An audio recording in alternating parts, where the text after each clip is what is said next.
New York University and the company that caters its dining facilities are apologizing this morning.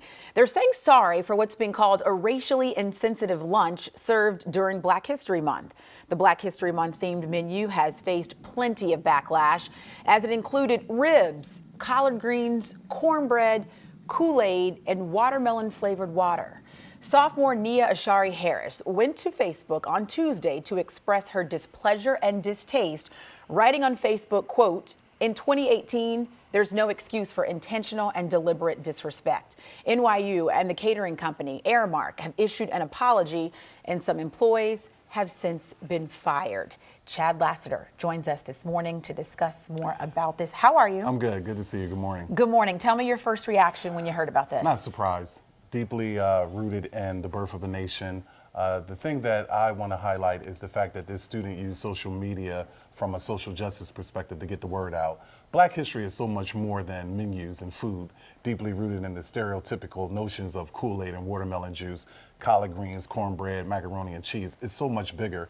The Black Student Union at NYU was already engaged in a Black History Month program. And so there's no need to engage in menus thinking that telling the story of Black people in America is rooted in our food. It's so much more. It's Fannie Lou Hamer, it's Ida B. Wells, it's Du Bois, and there's multiple others. So you think keeping the lesson out of the cafeteria would have been the best bet for NYU? The best bet. And then the individuals who created the menu didn't follow policy because they didn't get permission to actually make that the food for that menu, and they did it upon themselves. They've since been fired. But what we see is in 2018, we see emboldenedness around the era that we find ourselves in, an era of racial intolerance. I think I was reading Nia's Facebook post and some of the comments that came below it. So let's play devil's advocate. Okay. I will. Some Or people angel's say advocate. angel's advocate.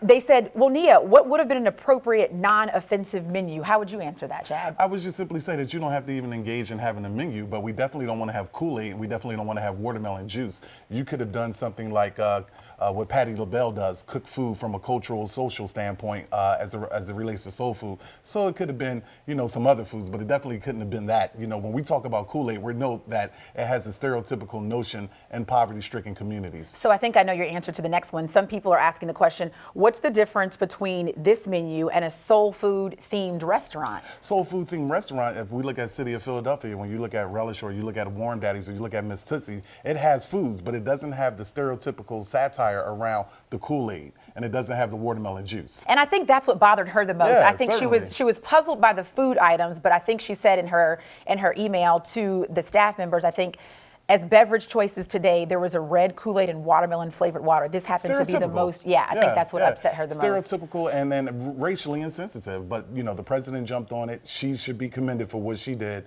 and we need to have teachable moments like this. I was going to say, you are always working with students, so this is a perfect example of how sometimes you speak your truth online. Yeah. She wrote a letter, and she took matters into her own hands instead of just complaining to friends, and something happened. Yeah, definitely. And one of the things that we have to do is create a paradigm shift, because she did receive some backlash. People were like, what's the big deal? Right. And you're going to have those people. Some will, some won't. So what? The thing is that she stood in her truth, and now we're talking about it, and hopefully it'll bring about change. We have a conversation going, and that's what the whole point of it is, right? Always good to see you. Always good to see you, Chad. Thank you so much.